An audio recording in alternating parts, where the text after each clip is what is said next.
Let's chika. Tita M may banat sa mga Dondel bashers at sa bashers ni Belle.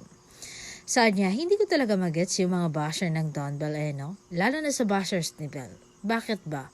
Bakit ba hindi na lang tayo maging masaya? Sa dalawa, hindi ba? Okay, sige, hindi nga kayo masaya sa kanila, pero huwag naman sanang maging better, hindi ba? And isa pa, yung naghanap talaga ng butas para gawing issue, lahat na lang ng babae. Tapos, yung iba pa naghanap ng mali sa dalawa. Diyos ko, my gosh, sana after tayo sa wakas ay tantanan nyo na yung dalawa.